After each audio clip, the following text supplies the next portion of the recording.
الحمدللہ وکفا والصلاة والسلام علی من لا نبی بعدہ وعلی آلہ واصحابہ الذین اوفوا عہدہ الذین هم خلاصۃ العرب الاربع وخیر الخلائق بعد الانبیاء اما بعد فاعوذ باللہ من الشیطان الرجیم بسم اللہ الرحمن الرحیم یا ایہا الذین آمنوا کلوا من طیبات ما رزقناکم واشکروا لہ ان کنتم ایاہ تعبدون قال النبی صلی اللہ علیہ وسلم من صلی خلف عالم تقی فکأنما خلف نبی مرسل صدق اللہ العظیم وصدق رسولہ النبی الامی الکریم ونحن على ذلك لمن الشاہدین والشاکرین والحمد للہ رب العالمین۔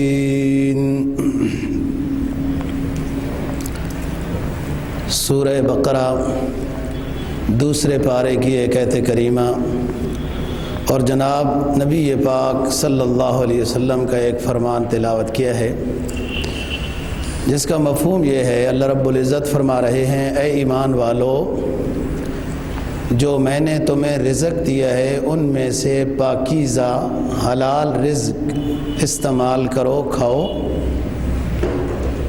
واشکروا لہ، اور پھر اللہ کا شکر بجا لاؤ، ان کنتم ایاہ تعبدون، اگر تم خالص اللہ ہی کی عبادت کرتے ہو تو پھر تمہیں یہ کام بھی کرنا چاہیے کہ رزق حلال استعمال کرو، اللہ کا شکر بجا لاؤ۔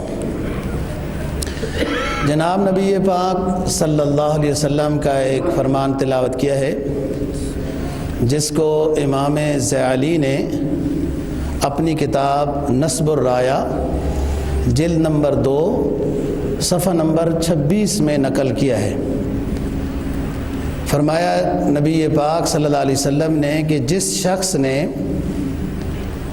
نیک پرہیزگار عالم دین کے پیچھے نماز پڑھی، فَكَأَنَّمَا خَلْفَ نَبِيٍّ مُرْسَلٍ، گویا کہ اس نے اللہ کی طرف سے بھیجے ہوئے پیغمبر کے پیچھے نماز پڑھنے کا جیسے ثواب ہے، اس طرح اس نے ثواب حاصل کیا۔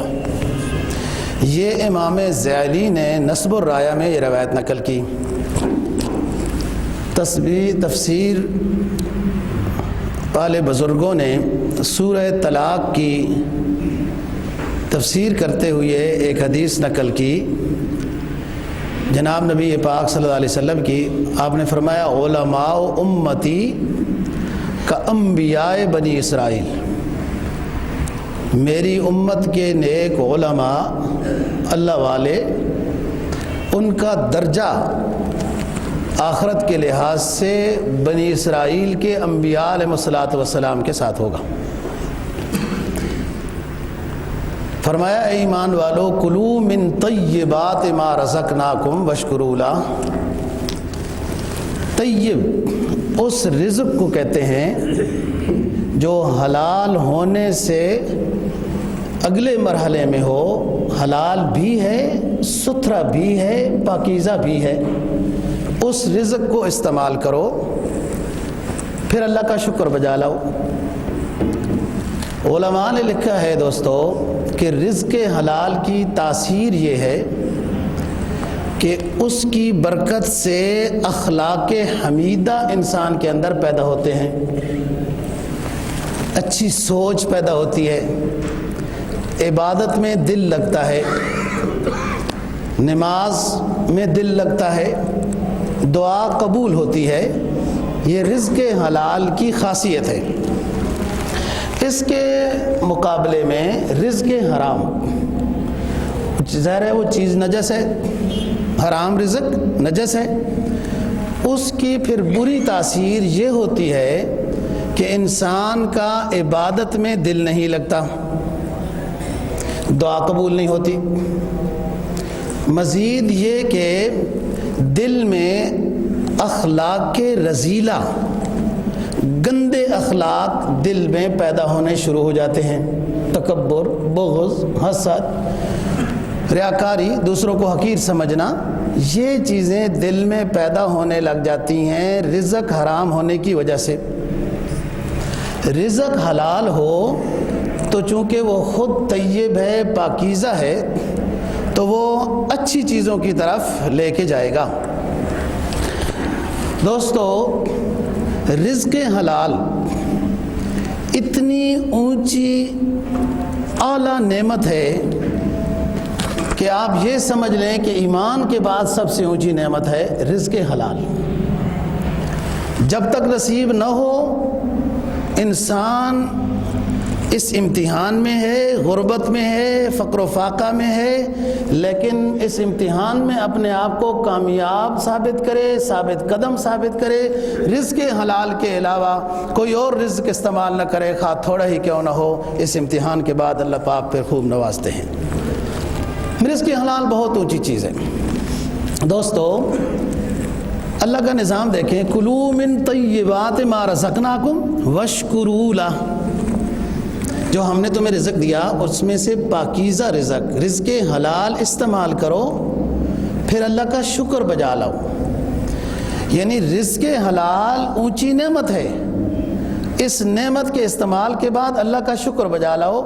دوستو، ہم نے صرف نعمت یہ سمجھی ہوئی ہے کہ پیسہ آ گیا تو یہ نعمت ہے، جیسے آئے، جدھر سے آئے، جتنا آئے، اللہ ماشاءاللہ کوئی غور و فکر کرنے والے ہیں۔ اکثریت مادی دنیا کی پیروکار ہے، وہ یہی سوچ رہی ہے رزق آنا چاہیے، اور پھر یہی اس کو نعمت سمجھا جاتا ہے۔ بہت ساری اور نعمتیں بھی ہیں۔ اللہ نے آپ کو صحت کی نعمت دی، اگر مزید صحت چاہیے اور اچھی تو اپنی صحت کی نعمت پہ شکر بجا لاؤ۔ فرمایا کہ لئن شکرتم لازیدنکم، 13واں پارہ، وَإِذْ تَأَذَّنَ رَبُّكُمْ، تمہارا رب اعلان کرتا ہے۔ اعلان کا مطلب ہوتا ہے دوسروں کو سنانا، دوسروں کو اطلاع دینا۔ لئن شکرتم لازیدنکم، تم شکر بجا لاؤ نعمتوں پر، ہم اضافہ کریں گے۔ اس میں نا کوئی نعمت کی تخصیص نہیں ہے کہ آپ صرف درہم دنانیر پر اللہ کا شکر بجا لائیں تو وہ انہی کا اضافہ ہوگا۔ ہر نعمت پر اللہ کا شکر بجا لائیں، اس نعمت میں اضافہ ہوگا۔ بڑی آسان بات ہے دوستو، جس نعمت میں آپ فراوانی چاہتے ہیں، صحت کی نعمت ہے، عزت کی نعمت ہے، ایمان کی نعمت ہے، اعمال صالحہ کی نعمت ہے، اچھے اخلاق کی نعمت ہے، یہ ساری نعمتیں ہیں۔ ان نعمتوں میں قناعت کرنی ہے کہ جتنی صحت ہے اتنی اچھی، جتنی نیکی کی ہے اتنی ہی کافی ہے، جتنا ایمان ہے اتنا ہی کافی ہے، اس میں کیا ضرورت ہے بڑھانے کی؟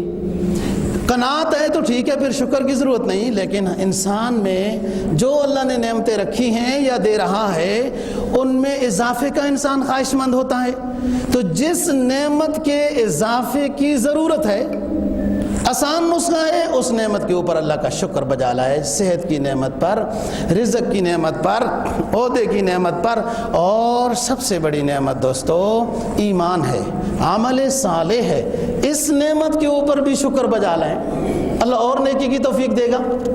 پھر ان تمام نیکیوں کا دار و مدار، ہاں صحت ہو، ایمان ہو، اعمال صالحہ ہو، تلاوت ہے، ذکر اذکار ہے، خدمت خلق ہے، اچھے اخلاق ہیں، یہ ساری نعمتیں ہیں نا جی، ان ساری نعمتوں کا دار و مدار کلوا من طیبات ما رزقناکم، جو ہم نے تمہیں دیا ہے اس میں سے پاکیزہ چیز، رزق حلال استعمال کرو۔ قرآن مجید نے دوستو انبیاء علیہ السلام کو یہ دعوت دی کہ یا ایھا الرسول کلوا من الطیبات واعملوا صالحا، اے پیغمبروں کی جماعت، پاکیزہ رزق استعمال کرو، اعمال صالحہ بجا لاؤ۔ انبیاء علیہ السلام سے تو تصور ہی نہیں کیا جا سکتا ان کی شان کے بارے میں کہ وہ رزق حلال کے علاوہ کوئی اور چیز استعمال کریں گے۔ مقصد یہ ہے کہ یہ اتنی اہم چیز ہے کہ انبیاء کو بھی خطاب کیا جا رہا ہے، امت کو سمجھایا جا رہا ہے، اور اس اہم پہلو پر ہی عمل کرنے کے بعد انسان متقی بن سکتا ہے۔ کلوا من طیبات ما رزقناکم واشکروا لہ، اللہ کا شکر بجا لو۔ اللہ کا شکر کیا ہے؟ ایک عربی شاعر کہتا ہے افادتکم النعماء منی ثلاثۃ، افادتکم النعماء منی ثلاثۃ یدی ولسانی والضمیر المحجبا۔ تین چیزیں ظاہری طور پر ایسی ہیں کہ جو شکر بجا لانے میں کام کر سکتی ہیں۔ ایک انسان کی زبان ہے، دل میں سوچ ہے، اعضاء و جوارح ہیں، مال و دولت ہے، یہ ساری چیزیں اللہ کا شکر بجا لائیں۔ ان اعضاء سے اللہ کی اتباع ہو، اللہ کے رسول کی اطاعت ہو، یہ شکر بجا لایا جا رہا ہے۔ رزق صحیح طریقے سے کمایا، صحیح جگہوں میں خرچ ہو رہا ہے، یہ شکر بجاوری ہے، شکر پورا ہو رہا ہے، شکر ادا کیا جا رہا ہے۔ اور زبان سے، ذکر و اذکار سے، عبادات سے ایک شخص نیکیوں کو بجا لا رہا ہے، گناہوں سے اپنے آپ کو بچا رہا ہے، یہ شکر بجا لا رہا ہے۔ یہ شکر ہے کہ اللہ کی نعمتوں کو ناجائز جگہوں میں استعمال نہ کیا جائے۔ خاص صحت کی نعمت ہے، پیسے کی نعمت ہے، خواہ عہدے کی نعمت ہے، آنکھ کی نعمت ہے، کان کی نعمت ہے، اعضاء و جوارح کی نعمت ہے، دل کی نعمت ہے، یہ ساری نعمتیں ہیں نا، اللہ نے عطا کی ہیں۔ ان نعمتوں کو ناجائز امور میں استعمال نہیں کرنا، یہ شکر بجا لانا ہے۔ اور اگر ان چیزوں کو غلط جگہوں میں استعمال کیا تو اللہ کی نعمت کی قدردانی نہیں ہو رہی، ناشکری ہو رہی ہے۔ اللہ تو قدردان ہے دوستو، ذرا سی کوئی نیکی کرتا ہے تو اللہ ایک نیکی نہیں دیتا ہے، فلو عشر امثالہا، 10 سے شروع ہوتا ہے نظام، فلو عشر امثالہا، کسی نے ایک نیکی کی تو 10 سے ترتیب شروع ہوتی ہے، 10 گنا بڑھتا ہے، 10 گنا۔ تو ہر نعمت پر شکر بجا لائے، تو جس نعمت کو وہ چاہتا ہے کہ یہ میرے پاس زیادہ ہونی چاہیے، اس نعمت پر شکر بجا لایا جائے۔ بہت سارے ہمارے ساتھی ہیں، انہوں نے آپ تک صحت کی نعمت پر ہی کبھی 2 رکعت نفل پڑھ کے شکرانہ نہیں ادا کیا ہوگا، کبھی نوکری کی نعمت پر، عزت کا رزق حلال ہے اس پر نہیں شکر ادا کیا ہوگا۔ بات یہ ہے دوستو کہ نعمت پر شکر بجا لانے میں اللہ راضی ہوتا ہے، اور اس نعمت میں اضافہ ہوتا ہے، برکت ہوتی ہے۔ نعمت میں اضافے کی سب سے بڑی چیز ہوتی ہے کہ اس نعمت میں برکت آ جاتی ہے، کوئی ایسی ناگہانی مصیبت نہیں آتی جس سے وہ نعمت ضائع ہو جاتی ہے۔ فرمایا یا ایھا الذین آمنوا کلوا من طیبات ما رزقناکم واشکروا لہ، پاکیزہ چیز کھاؤ اور شکر بجا لاؤ۔ ان کنتم ایاہ تعبدون، اگر تم اللہ ہی کی عبادت کرتے ہو تو یہ سب نعمتیں اسی کی طرف سے آئی ہیں، اسی کی طرف سے یہ سب نعمتیں ہیں، اور ان نعمتوں پر خصوصی طور پر شکر بجا لایا جائے۔ ایک دفعہ نبی پاک صلی اللہ علیہ وسلم نے صحابہ کرام کو فرمایا کہ انسان کے اعضاء میں 360 362 64 کے لگ بھگ جوڑ ہیں، انسان کے جسم میں اتنے جوڑ ہیں، ہر جوڑ کے بدلے میں ہر روز صدقہ کرنا ضروری ہے۔ ایک صحابی نے عرض کیا اللہ کے رسول، ہم میں سے تو بعض بڑے غریب ہیں، تو یہ جسم کے جوڑ 360 ہیں، تو ہر روز ہم صدقہ کیسے ادا کریں گے؟ آپ نے فرمایا چاشت کے 2 نفل، ایک روایت میں آتا ہے اشراق کے 2 نفل اگر ادا کر دیے تو 360 جوڑوں کا صدقہ ادا ہو گیا ہے۔ تو بات یہ نعمت کا شکر ادا کرنا ہے۔ اب یہ جو نفل عبادات ہوتی ہے نا دوستو، یہ وہی شخص ادا کر سکتا ہے جو فرض کا پابند ہو۔ جب ایک شخص صبح کے فرائض ہی نماز با جماعت ادا نہیں کر رہا تو وہ بیٹھ کر پھر اشراق اور چاشت کیسے پڑھے گا؟ یہ جو نوافل ہوتے ہیں یہ سنت اور فرائض کی حفاظت کے سبب بنتے ہیں۔ ایک حدیث میں جناب نبی پاک صلی اللہ علیہ وسلم کا فرمان ہے کہ عصر کی نماز پڑھی جماعت کے ساتھ اور وہیں بیٹھا رہا، اور 80 مرتبہ مجھ پر یہ والا درود شریف بھیجا، اللہم صلی علی محمد النبی الامی وعلی آلہ وسلم تسلیما۔ وقت ہی کو نہیں لگتا 80 مرتبہ، 80 سال کے گناہ معاف ہو جائیں گے، اتنی برکات نصیب ہوں گی۔ لیکن عصر کی نماز جمعے کے دن جماعت کے ساتھ پڑھ کے ادھر ہی بیٹھا رہے، اللہم صلی علی محمد النبی الامی وعلی آلہ وسلم تسلیما۔ اب کوئی عصر کی نماز باجماعت پڑھے گا تو تب اس کو تو دفتر میں آیا، اب دوڑ لگی ہوئی ہے، اس کو گھر یاد آ رہے ہیں، وہ گھر وہ اینٹ پتھر ادھر ہی ہیں، وہ کوئی اٹھا کے تو نہیں لے جاتا، آپ کا وہ کمبل وغیرہ بیڈ ادھر پڑے رہیں گے، تو دوڑ لگی ہوتی ہے۔ اس لیے تو قرآن نے کیا کہا، حافظوا علی الصلوات والصلاۃ الوسطیٰ وقوموا للہ قانتین۔ اے ایمان والو، درمیانی نماز کا خیال رکھو، درمیانی نماز کا خیال رکھو۔ مفسرین اور محدثین کی جماعت درمیانی نماز کے بارے میں کہتے ہیں یہ عصر کی نماز ہے، اس میں سستی کا امکان ہوتا ہے۔ اس زمانے میں عصر کی نماز میں دوستو سستی ہوتی ہوگی، تو اس لحاظ سے کوئی یہ بات ہو گئی ہے۔ اب تو حافظوا علی الصلوات والصلاۃ کی تفسیر بعض نے کی بھی ہے، اگر یوں ہو جائے کہ ہر نماز وسطیٰ ہے، بھائی فجر درمیانی نماز ہے عشاء اور ظہر کے لحاظ سے، ظہر درمیانی نماز ہے صبح اور عصر کے لحاظ سے، عصر درمیانی نماز ہے ظہر اور مغرب کے درمیان میں ہے، ہر نماز ہی وسطیٰ ہے۔ اس وقت تو مسلمان الا ماشاء اللہ ہر نماز میں ہی سست نظر آ رہا ہے۔ نماز با جماعت تکبیر اولا، نماز کامل کا ثواب ہے، نماز کامل کا ثواب۔ تو دوستو یہ نیکیوں کی توفیق تب ملتی ہے جب انسان کا رزق حلال ہو۔ یا ایھا الذین آمنوا کلوا من طیبات ما رزقناکم واشکروا لہ ان کنتم ایاہ تعبدون۔ ہم پاک و ہند کی سرزمین میں اللہ کے نیک بندوں کا تذکرہ کئی جمعوں سے کر رہے ہیں۔ اس سرزمین میں ایک اللہ والے بزرگ جن کا نام تاریخ شیخ بہاؤالدین زکریا رحمہ اللہ تعالیٰ کے نام سے یاد کرتی ہے، جن کی قبر مبارک ملتان کے اندر ہے۔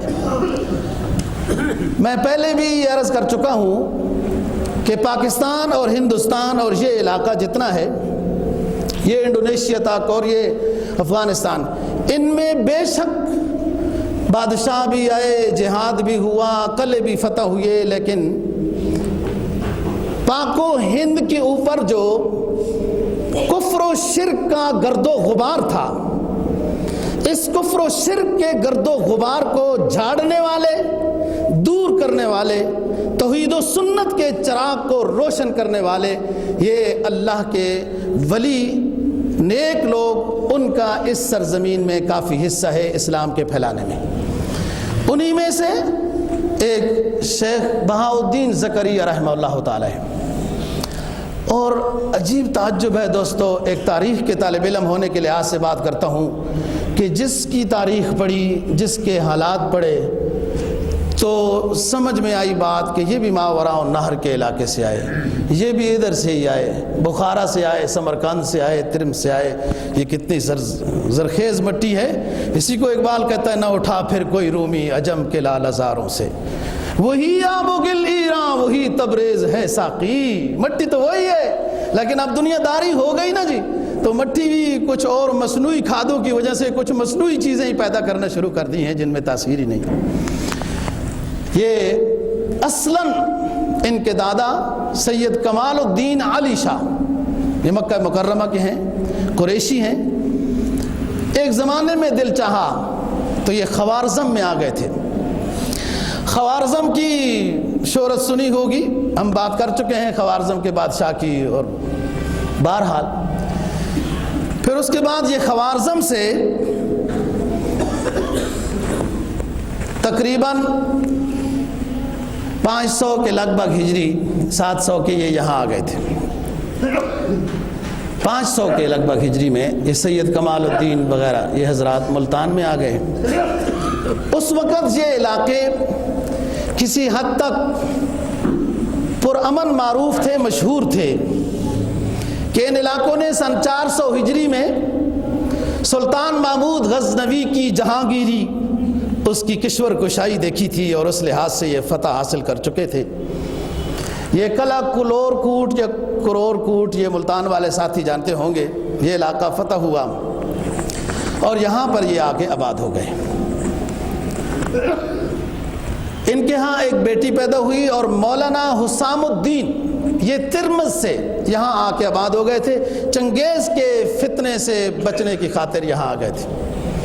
مولانا وجیہ الدین کے بیٹا، مولانا حسام الدین کا بیٹا وجیہ الدین، اس کی شادی مولانا کمال الدین کی بیٹی کے ساتھ ہوئی، جن سے اللہ تعالیٰ نے شیخ بہاؤالدین زکریا رحمہ اللہ تعالیٰ کو پیدا کیا۔ یہ گویا کہ امی کے شجرہ نسب سے مکی ہیں اور والد کے شجرہ نسب سے یہ ترمذ کے ہیں، جہاں سے امام ترمذی پیدا ہوا۔ ترمذی شریف مشہور کتاب ہے اور یہیں پر یہ رہے اور اس کے ساتھ تعلیم بھی شروع کی۔ تاریخ میں ان جیسا حافظ قرآن بہت کم ملتا ہے۔ 7-8 سال کی عمر میں شیخ بہاؤالدین زکریا رحمہ اللہ تعالیٰ نے حفظ کیا اور تمام قرات کے ساتھ حفظ کیا ہے۔ عموماً حفظ ہوتا ہے 7-8 سال 10 سال میں بچے حفظ کر جاتے ہیں، لیکن روایت حفظ میں روایت حمزہ، روایت کسائی، یعنی جو 7 قرات اور ہیں، ان میں بہت بعد میں جا کے کوئی کدوکا قاری بنتا ہے جو 7 عشرہ جانتا ہوتا ہے۔ انہوں نے شروع سے ہی جو حفظ کیا تمام قرات کے اندر یہ حفظ کیا ہے۔ اور پھر یہاں سے شیخ صاحب علم دین حاصل کرنے کی خاطر خراسان، سمرقند، بخارا اور یہاں سے ہوتے ہوئے تقریباً 15 سال کی عمر میں مکہ مکرمہ میں پہنچے، حج ادا کیا۔ مدینہ طیبہ میں 5 سال رہے، پڑھا بھی ہے اور پڑھایا بھی ہے۔ پھر پتہ چلا کہ مصر، شام، ان علاقوں میں محدثین بڑے بڑے اللہ والے لوگ آباد ہیں، تو یہاں آ گئے تھے۔ پھر بعد میں جب عالم دین ہونے کے لحاظ سے جو ظاہری علوم تھے ان کو مکمل کیا، تو مولانا شیخ شہاب الدین سہروردی، یہ بغداد کے ہیں رحمہ اللہ تعالیٰ، ان کے پاس تصوف کے لحاظ سے پہنچ گئے، بیعت ہوئے، ذکر و اذکار میں مصروف ہوئے۔ لیکن کچھ عرصے کے بعد شہاب الدین زکریا رحمہ اللہ تعالیٰ نے ان کو خلافت دے دی۔ بعض دوسرے مریدوں نے کہا کہ ہم 2 سال سے بیٹھے ہوئے ہیں، اللہ اللہ کر رہے ہیں، اور ہمیں سروردی صاحب نے خلافت نہیں دی ہے اور زکریا صاحب کو جلدی دے دی ہے۔ یہ ظاہری علوم کی تکمیل انہوں نے کی ہوئی تھی۔ یہ بات شہاب الدین سہروردی رحمہ اللہ تعالیٰ تک پہنچی تو انہوں نے پھر بعض و نصیحت کی اور فرمایا کہ تم ساری گیلی لکڑیوں آگ ہی نہیں پکڑتی ہو، یہ خشک لکڑی تھی، اس نے آگ جلدی پکڑ لی ہے۔ وہ شیخ کی توجہ جب آئی مرید کے اوپر تو وہ شیخ سمجھتا ہے، مرید سمجھتا ہے اب یہ تو وہی بات ہے، نہ ہم جانتے نہ تم جانتے، یہ کیا توجہ ہوتی ہے شیخ کی اور کیا اثر ہوتا ہے۔ بہرحال وہاں سے خلافت کے بعد انہوں نے اپنے علاقہ اور یہ کچھ تعارف کیا تو انہوں نے کہا آپ ٹھیک ہے جائیں اور ملتان میں دین کا کام کریں، دین کی خدمت کریں، واعظ و نصیحت کریں اور اصلاح، تعلیم وغیرہ، یہ سارے شعبے جو اسلام کے ہیں، خدمت کے ہیں، اس میں آپ مصروف ہوں۔ شیخ صاحب جب یہاں آئے تو اس وقت مولانا قطب الدین کاشانی رحمہ اللہ تعالیٰ کا ایک مدرسہ تھا۔ اس مدرسے میں، یہ تھوڑا دور تھا ملتان کی سائڈ میں، یہ صبح کی نماز شیخ بہاؤالدین زکریا رحمہ اللہ تعالیٰ مولانا قطب الدین صاحب کے پیچھے پڑھنے جاتے تھے اور اپنے کچھ اسباق بھی طے کر رہے تھے۔ وہ بڑے عالم تھے اس وقت کے لحاظ سے، ان سے جیسے انہوں نے سمجھا تھا کہ وہ مجھ سے بڑے ہیں۔ مولانا قطب الدین رحمہ اللہ تعالیٰ نے شیخ زکریا سے کہا کہ آپ اتنے دور سے یہاں صبح کی نماز پڑھنے آتے ہیں، وہیں جماعت کرا لیا کریں۔ تو کہا میں اس نیت سے آتا ہوں کہ نبی پاک صلی اللہ علیہ وسلم کا فرمان ہے کہ جو شخص نیک متقی عالم دین کے پیچھے نماز پڑھتا ہے تو اس کو ثواب اتنا ہی ملتا ہے جیسا کہ گویا اس نے نبی کے پیچھے نماز پڑھی ہے۔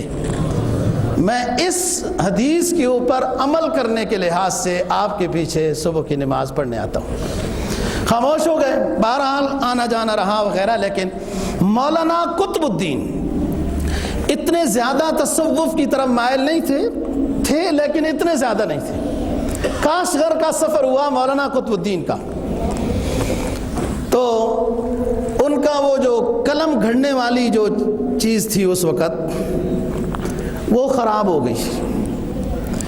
لوہار وہ ٹھیک کرتے ہوتے تھے، قلم گھڑنے والی مشین، چھوٹی سی دمبالا اس کو فارسی زبان میں کہتے ہیں۔ وہاں جب ٹھیک کرانے گئے تو مولانا قطب الدین نے کہا کہ یہ ٹھیک اس طرح ہونی چاہیے کہ اس میں کوئی کمی نہ آئے، کوئی چیز کاٹ چھانٹ کے سیٹ کر کے اس کو چھوٹا کر دیا جائے، اس طرح میں نہیں چاہتا ہوں، اس کو ٹھیک بھی کیا جائے اور یہ یوں بعین ہی یوں ہی رہے۔ بہرحال وہ لوہار سمجھ گیا کہ یہ کوئی اور نظام ہے۔ انہوں نے کہا فلانی جگہ پہ ایک بزرگ رہتا ہے کاشغر میں، اللہ والا ہے، آپ اس سے جا کے ملیں اور یہ اپنی قلم کا نظام اس کو بتائیں، وہ اس کو کمی پیشی کے بغیر ہی ٹھیک کر دے گا۔ یہ وہاں پہنچ گئے، اس بزرگ سے اپنی یہ بات کہی کہ یہ میری ضرورت ہے۔ انہوں نے کہا ٹھیک ہے، میں ضرورت پوری کر لیتا ہوں انشاءاللہ، لیکن آپ آنکھیں بند کریں۔ یہ کہتے ہیں اب مولانا قطب الدین، میں آنکھیں تو بند کرتا ہوں لیکن دل چاہتا ہے دیکھوں بھی کہ وہ کیا کرنا چاہ رہے ہیں۔ بہرحال انہوں نے کچھ دم کیا، میں تھوڑا تھوڑا یوں دیکھتا بھی تھا تو وہ ٹھیک ہو گئی۔ مجھے دے دی، لے جاؤ۔ میں نے کہا میں کچھ پیسے دینا چاہتا ہوں، ہدیہ دینا چاہتا ہوں، تو اس بابے نے کہا مولوی صاحب میرا وقت زیادہ ضائع نہ کرو، آپ کی مشین ٹھیک ہو گئی، آپ چلے جاؤ۔ یہ جب واپس آئے اپنے رشتہ دار کے سامنے وہ ذکر کیا کہ عجیب اللہ والا تھا اور اس نے اپنی کرامت اور دم سے میری مشین ٹھیک کر دی۔ اس رشتہ دار نے بتایا مولانا قطب الدین صاحب، جس بابے سے آپ نے اپنی قلم ٹھیک کرائی ہے یہ بابا شیخ بہاؤالدین زکریا رحمہ اللہ تعالیٰ کا مرید ہے۔ جبکہ مولانا قطب الدین اتنا زیادہ تصوف کی طرف مائل نہیں تھے۔ جی قرآن کیا کہتا ہے کہ جو شخص شرع صدر چاہتا ہے اللہ سے تو اللہ اس کو پھر ایک روشنی عطا کر دیتا ہے۔ وہ روشنی ایسی ہوتی ہے کہ اس کے تمام امور کے لیے وہ کافی ہو جاتی ہے۔ افمن شرح اللہ صدرہ للاسلام، افمن شرح اللہ صدرہ للاسلام فہو علی نور من ربہ، وہ اللہ کی طرف سے ایک ہدایت اور روشنی پر ہوتا ہے۔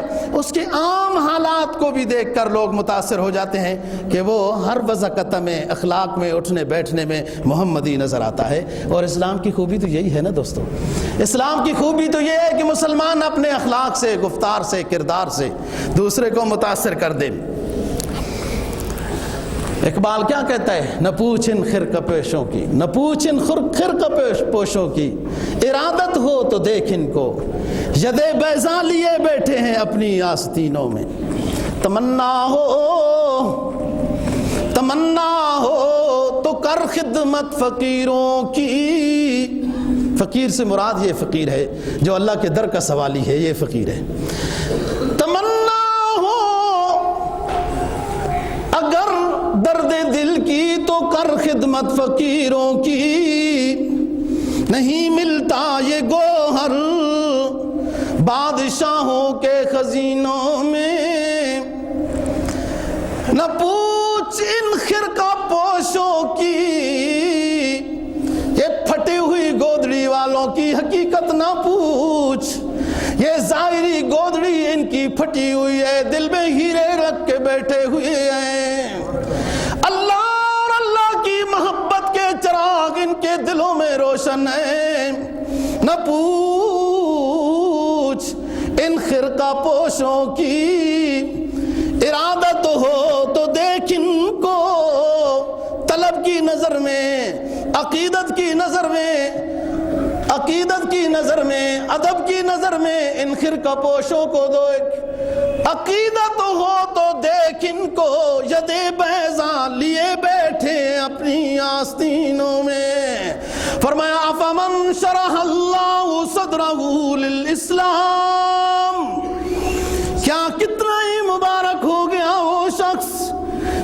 سینے کو اللہ رب العزت نے کھول دیا، فَهُوَ عَلَى نُورٍ مِّن رَبِّهِ، پھر وہ اللہ کی طرف سے اس کو روشنی مل گئی، خود بھی اس روشنی کی مدد سے سفر کرتا ہے، کبھی نماز کا، کبھی روزے کا، کبھی حج کا، کبھی زکوٰۃ کا، کبھی خدمت کرنے کا، کبھی واعظ و نصیحت کرنے کا، کبھی اللہ اللہ کرنے کا، سر پہ سجود ہو کر آنسو بہانے کا سبق لیتا ہے اس روشنی سے، فَهُوَ عَلَى نُورٍ مِّن رَبِّهِ، اور کبھی اسی روشنی سے دوسروں کو راستہ دکھا دیتا ہے۔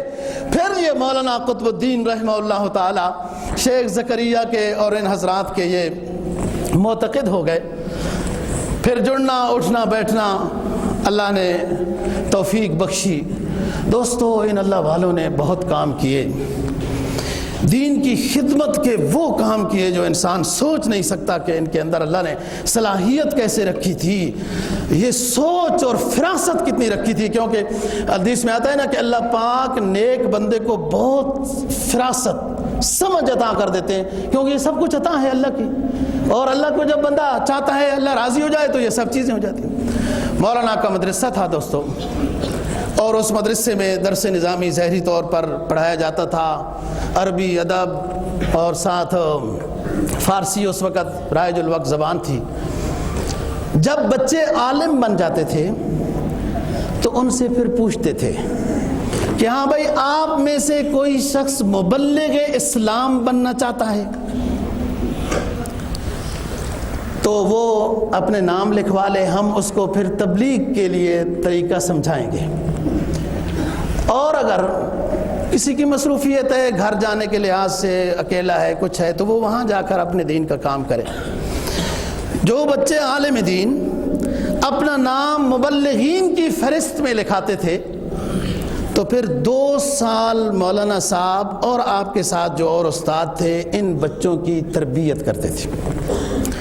یا فرض کرو 50 بچے ہیں اس سال کے، تو ان میں پھر ذہنی ساخت کا جائزہ لیا جاتا تھا کہ ان میں سے فارسی زبان کس کو اچھی آتی ہے، پشتو کس کو اچھی آتی ہے، عربی میں کون ماہر ہے، فارسی میں کون ماہر ہے، یا ذہین زیادہ ہے تو اس کو چین کی زبان سکھائی جائے۔ اس طریقے سے کئی طبقے بنا دیے جاتے تھے ان طلبہ کے، اور ایسے استاد رکھے گئے کہ جن کو چینی زبان، انڈونیشیا فلپائنی زبان، فارسی زبان تو تھی، عربی زبان اور دیگر 1-2 زبانیں جو اس وقت مشہور تھیں اس علاقے میں، ایسے استاد رکھے گئے۔ ان علماء کی تربیت کی گئی، خطبہ پڑھنا، پڑھانا، سیکھنا، سکھانا، واعظ و نصیحت بھی ایک اچھی چیز ہے نا، ان من البیان لسحرا، سمجھ میں جو جلد آئے فصاحت اس کو کہتے ہیں، اثر ہو سننے والوں پر بلاغت اس کو کہتے ہیں۔ بات سمجھ میں تو آنی چاہیے نا، عالم دین 1.5 گھنٹہ گفتگو کر لے تو بعد میں نہ اس کو پتہ ہے کیا گفتگو ہوئی، نہ مقتدیوں کو پتہ ہے آج کیا بیان ہوا ہے۔ ایک خطیب کے اندر واعظ و نصیحت کا ملکہ ہونا چاہیے کہ بات سمجھنے سمجھانے کا ڈھنگ آئے، فصاحت و بلاغت ہو۔ یہ 2 سال میں ان بچوں پر یہ تربیت کی جاتی تھی۔ اب فارسی والے ماہرین ان کو الگ کر دیا گیا، پشتو والوں کو الگ کر دیا گیا، جو چائنی زبان میں ماہر ہوئے انہیں الگ کر دیا گیا، عربی والوں کو الگ کیا، انڈونیشیا والوں کو الگ کیا، اور پھر 5-5 10-10 آدمیوں پر یہ مبلغین تیار ہوئے۔ ان کے ساتھ حفاظتی طور پر بھی چند بندے جو اس وقت کے لحاظ سے جہادی مشق جانتے تھے، یہ فقیروں کی بات کر رہا ہوں، خانقاہوں کے لوگوں کی بات کر رہا ہوں، جو گھوڑ دوڑ جانتے تھے، تیر اندازی جانتے تھے، لاٹھی چلانا جانتے تھے، کشتی جانتا تھے، جوڑو کراٹے جانتے تھے، یہ 5-7 بندے پھر اس جماعت کے ساتھ لگا دیے، یہی 5-7 ان کے ساتھ لگا دیے۔ پھر اس کے بعد 5-5 ہزار اشرفیاں ایک گروہ کے لیے منتخب کی گئی۔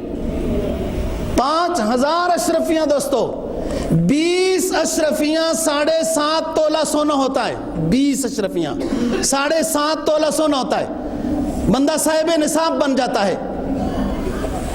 5,000 اشرفیاں ایک گروہ کے لیے منتخب ہوئی، یہ فارسی زبان والوں کے لیے، یہ انڈونیشیا والوں کے لیے الگ، ان کے لیے الگ۔ پھر استاد کی نگرانی میں اس گروہ کے لیے سامان تجارت خریدا گیا۔ پھر اس گروہ کو سنت کے مطابق دعائے خیر کر کے، فرض کرو یہ چین کے لیے تیار ہوا تو چین کی طرف رخصت کر دیا۔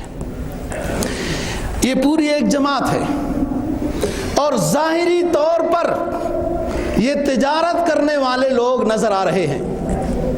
اب حضرت صاحب ان کو آخری نصیحت کر رہے ہیں، ان شہروں میں جا کر بازاروں میں دکانیں کرائے پہ لینی ہیں، مکان اپنے کرائے پہ لینے ہیں رہائش کے، نفع کم لینا ہے، جو بہت غریب آدمی ہو اسے ضرورت کی چیز مفت دے دینی ہے، ہر کسی کے ساتھ خندہ پیشانی سے پیش آنا ہے، اور اپنے لین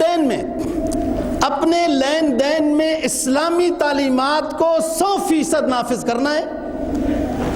جب یہ کام کرو گے تو پھر 5ویں چیز یہ ہے، لوگ تم سے خود پوچھیں گے بتاؤ کہاں سے آئے ہو، کہاں ہے تمہارا استاد، کس نے تمہیں یہ سکھلائے، کس نے اسماعیل کو آداب فرزندی؟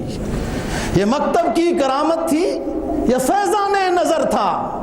سکھلائے کس نے اسماعیل کو آداب فرزندی؟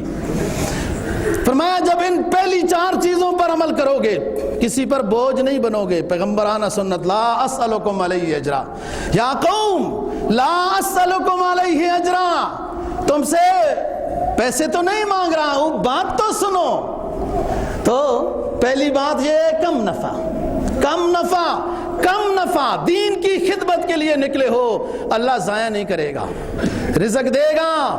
وہ چرند پرند، وہ جانوروں کو، وہ درندوں کو، اپنے باغیوں کو، اپنے دشمنوں کو رزق سے مالا مال کر دیتا ہے۔ اپنے حبیب اور اپنا نام لے کے جو وفد چلا اسے بھوکا مارے گا۔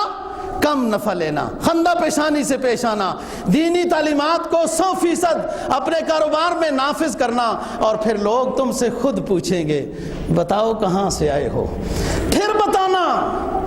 جب وہ متاثر ہو گئے آپ کے اخلاق سے تو پھر اسلام کی تبلیغ کرنا، واعظ و نصیحت کرنا۔ یہ دوستو مولانا شیخ الدین زکریا رحمہ اللہ تعالیٰ کا یہ نظام تھا، اور آپ کے پورے علاقے میں 100% انڈونیشیا اور ان علاقوں میں پہلے صحابہ کرام رضی اللہ تعالیٰ عنہ کے وفد آئے تھے کاروباری، ان سے متاثر ہوئے، اور بعد میں شیخ بہاؤالدین زکریا رحمہ اللہ تعالیٰ کے وفود سے یہ لوگ متاثر ہوئے اور اسلام کے قریب آئے۔ پھر وہاں سے آتے تھے لوگ، استاد کا پتہ پوچھتے تھے، یہ شاگرد کہاں کا پڑھا ہوا ہے، اس مدرسے میں ہم بھی جاتے ہیں۔ پھر وہاں تک ان کا نظام پہنچا۔ لاہور میں ایک بزرگ آ کے آباد ہوئے، سجستانی، شیخ بدر سجستانی، بڑے اللہ والے بزرگ تھے، اور انہی کے مرید اور خلیفہ تھے بہاؤالدین زکریا رحمہ اللہ تعالیٰ کے۔ عید پڑھنے جا رہے ہیں، یا بعد میں لکھا عید پڑھ کے آ رہے ہیں، تو لوگ اپنے بچوں کو عیدی دے رہے تھے، تو یہ ادھر ہی کھڑے ہو کے مجذوب اللہ والے تھے، دعا کرنے لگے میرے رب سارے اپنے ماتحتوں کو عیدی دے رہے ہیں، سارے آقا اپنے غلاموں کو عیدی دے رہے ہیں، تو میرا تو ہی آقا ہے، میں تیرا غلام اور بندہ ہوں، تو میرا آقا ہے، مجھے عیدی دے دے۔ لوگ اب سن رہے ہیں کہ یہ کیسا مرد کلندر ہے، کیسی دعا کرتا ہے، ہاں مجھے عیدی دے دے۔ ایک ریشمی رومال آیا، کھول کے پڑھا، اس میں لکھا ہے بدر تجھے عیدی یوں دی کہ جہنم کی آگ تجھ پر حرام کر دی ہے۔ غیبی رکا آیا، اب اللہ عالم، کوئی بعید نہیں اللہ کے لیے، فرشتے رکا بھیج سکتے ہیں۔ وہ پڑھا، جو ساتھ ہے کوئی ان کا مرید تھا شیخ بدر کا، وہ چمٹ گیا کہ حضرت یہ عیدی مجھے دیں، یہ عیدی مجھے دیں، یہ عیدی مجھے دیں۔ کہا کوئی بات نہیں ہے، چلو یہ عیدی تم لے لو، پھر ہم دوبارہ عیدی مانگتے رہیں گے۔ بات یہ ہے دوستو، جب استاد کی نظر ہو، جب استاد کی نظر ہو تو شاگرد اونچا بنتا ہے، ماحول کا اثر ہوتا ہے۔ ایک زمانہ تھا ان بزرگوں کے اوپر غربت کا، کہ کچھ کھانے کے لیے نہیں تھا۔ ایک شخص ملنے کے لیے آیا، بیٹھا رہا اور سفر کر کے، اس وقت کے سفر بھی مشکل تھے، سفر کر کے آیا، بیٹھا رہا اور سوچتا رہا کہ کچھ کھانے پینے کو ملے گا، تو یوں کہنے لگا کہ میں نے تو ایک مقولہ سنا ہوا ہے، من زار حیا ولم یرزقہ زار میتا، جس شخص نے کسی زندے کی زیارت کی اور اس زندے نے کچھ کھانا پینا نہیں کھلایا تو وہ زندہ نہیں ہے، مردہ ہے۔ یہ زکریا، شیخ الدین زکریا رحمہ اللہ تعالیٰ کو اس بندے نے، مسافر نے کہا، شیخ نے بات سنی، کہا بات سنو، رزق کی تعریف کیا ہے؟ کیا رزق کی تعریف صرف حلوہ ہے، صرف روٹی اور قورمہ ہے؟ رزق صرف کھانے کو نہیں کہتے دوست، رزق علم دین کی تعلیم کو بھی کہتے ہیں۔ رزق کہ اچھی باتوں کو حاصل کرنا، یہ بھی رزق ہے، یہ بھی عطا ہے۔ تو آپ میرے پاس آئے ہیں، کھانا اگر نصیب نہیں ہوا تو کوئی بات نہیں ہے، تعلیمات، دینی تعلیمات اور اچھے اخلاق تو مل رہے ہیں نا، یہ حاصل کرو، یہ بھی رزق ہے۔ ایک زمانہ یہ تھا، اور دوستو پھر وہ زمانہ تھا کہ ان کی خانقاہ میں ایک وقت میں کئی کھانے پکتے تھے، کئی کھانے، اور وہی بات ہوئی، پھر بادشاہوں کو چڑ لگ جاتی ہے کہ ان کو پیسے کون دیتا ہے، تو کئی کھانے پکتے تھے، اور جب لوگ کھانا کھاتے تو کہتے تھے کلوا من طیبات ما رزقناکم واشکروا لہ، کھانا کھا کے اللہ کا شکر ادا کرنا، اللہ کی عطا ہے۔ اس وقت کے قاضی، بس برائے نام مسلمان تھا، ناصر الدین قباچہ، اس نے خط لکھا، قاضی شرف انہوں نے خط لکھا، وہ آزاد خیال تھا، مولانا شیخ بہاؤالدین زکریہ رحمہ اللہ نے اور شرف الدین، قاضی شرف الدین نے، کہ وہ بادشاہ ان بزرگوں کی انکوائری کرا رہا تھا کہ کھانا کہاں سے آتا ہے، پیسے کہاں سے آتے ہیں، یہ لنگر میں ہر روز کھانا کتنا پکتا ہے۔ انہیں پتہ چلا، انہوں نے اس کی طرف دینی رہنمائی کے خط لکھا کہ تمہارے اندر یہ غلطیاں ہیں، یہ غلطیاں ہیں، یہ غلطیاں ہیں، مسلمانوں کے والی ہو، صحیح ہو جاؤ۔ اس قباچہ، ناصر الدین قباچہ نے دونوں کو بلایا، دونوں کو بلانے کے بعد شرف الدین، قاضی شرف الدین کو خط دیا کہ یہ آپ نے لکھا ہے؟ اس نے کہا جی میں نے لکھا ہے۔ جلاد کو حکم دیا قتل کر دو، قتل ہو گئے۔ دوسرا خط اس بادشاہ نے، ناصر الدین قباچہ نے شیخ زکریا کو دیا، یہ آپ کا خط ہے۔ شیخ بہاؤالدین زکریا نے کہا میرا خط ہے، اور میں نے یہ خط جو لکھا ہے اس میں ایک ایک بات اللہ اور اللہ کے رسول کی لکھی ہے، تم غلط ہو، جھوٹے ہو، ظالم ہو، آزاد خیال ہو، اور مسلمان کو آزاد خیال نہیں ہونا چاہیے، وہ تو دنیا سجن المومن، مومن تو قید خانے میں ہوتا ہے، پابندیوں میں، حدود میں ہوتا ہے، اور جو اللہ کی حدود کا خیال نہیں کرتا اللہ کا عذاب آتا ہے۔ وہ جو ابھی تو اس کے ظلم کی یہ حالت تھی کہ ایک عالم کو قتل کرا چکا تھا، اور ابھی وہ کانپنے لگا اور تائب ہوا۔ پھر اس نے ناصر الدین قباچہ نے کہا کہ میں کوئی مدرسہ بھی بنانا چاہتا ہوں وغیرہ، بہرحال یہ مدرسہ بنایا۔ شیخ بہاؤالدین زکریا رحمہ اللہ تعالیٰ، اللہ والے بزرگ گزرے ہیں، آپ جانتے ہیں، آپ کے ملک میں ہیں۔ ان کے اندر اللہ نے ایک عجیب خوبی رکھی تھی، اور کئی بزرگوں میں یہ میں نے پڑھی ہے، اپنے لحاظ سے جب طالب علم تھے، بعض استادوں میں بھی یہ کمال دیکھا ہے۔ بعض لوگوں کو جو غلط طرح کی محبت ہو جاتی ہے، آپ سمجھ گئے ہیں، اور اس میں عزت بھی گئی، رزق بھی گیا، صحت بھی گئی، یوں اس طرح کا نظام سارا ہو جاتا ہے۔ شیخ بہاؤالدین زکریا رحمہ اللہ تعالیٰ نے، اللہ نے ان میں ایک کرامت رکھی تھی کہ جو شخص اس گناہ سے توبہ کرنا چاہتا ہے تو یہ سینے کے ساتھ اس کو تھوڑی دیر تک لگاتے تھے، اور پھر تھاپڑا مار کے تو اس کو چھوڑ دیتے تھے، ہمیشہ کے لیے اس کے دل سے گندی محبت رخصت ہو جاتی تھی۔ اللہ نے ان کو یہ کرامت عطا کی تھی۔ بہت دور دراز علاقوں تک بھی سفر رہے، تصوف کا نظام الگ تھا، پڑھنے پڑھانے کا نظام الگ تھا، اور پھر اس طریقے سے تبلیغی جماعت کا نظام تھا جو ہر علاقے میں لوگوں کو واعظ و نصیحت کے طور پر یہ بھیجتے تھے۔ دوستو، جب انسان رزق حلال استعمال کرتا ہے، اچھی چیز اندر جاتی ہے، اس کا خون بنتا ہے، وہی خون دماغ رگ وغیرہ آگے پیچھے پھرتا ہے، پھر اس بندے کو جس کے اندر پاکیزگی آ گئی رزق حلال کی، اللہ اس کو کھینچ کر اپنے اللہ والے کے پاس پہنچا دیتا ہے۔ فرمایا یا ایھا الذین آمنوا اتقوا اللہ وکونوا مع الصادقین، اے لوگو اگر متقی بننا چاہتے ہو، اگر متقی بننا چاہتے ہو تو کسی اللہ والے کی صحبت اختیار کرو، کسی اللہ والے کے قریب رہو، اس کا اثر آئے گا۔ اور کسی کے لیے ضروری ہے یہ نہیں، اسلام آباد والوں کے لیے تو، میرے لیے بھی، آپ کے لیے بھی، سب کے لیے بہت ضروری ہے کہ ہم تو اکثر کرو فار دنیا والی چیزیں اوپر نیچے بڑے بڑے محلات دیکھتے ہیں تو وہی اثر کر جاتی ہے نا، تو اللہ والے کی صحبت ضروری ہے۔ انہوں نے دین کب سیکھا؟ رہ کر شیخ کی خدمت میں، پڑھے کالج کے چکر میں، مرے صاحب کے دفتر میں، دین سیکھنے کا زمانہ ہی نہیں آیا۔ دین سیکھنے کا زمانہ دوستو اللہ والوں کی صحبت سے نصیب ہوتا ہے۔ سن 666 ہجری میں شیخ بہاؤالدین زکریا رحمہ اللہ تعالیٰ کی طبیعت خراب ہوئی۔ آپ کے ساتھ بیٹے ہیں نظام الدین، الہ الدین، صدر الدین، قدرت الدین وغیرہ، اور 3 بیٹیاں ہیں، ماشاءاللہ سارے عالم مبلغ اسلام تھے، اور بیٹے نے ہی جنازہ پڑھایا۔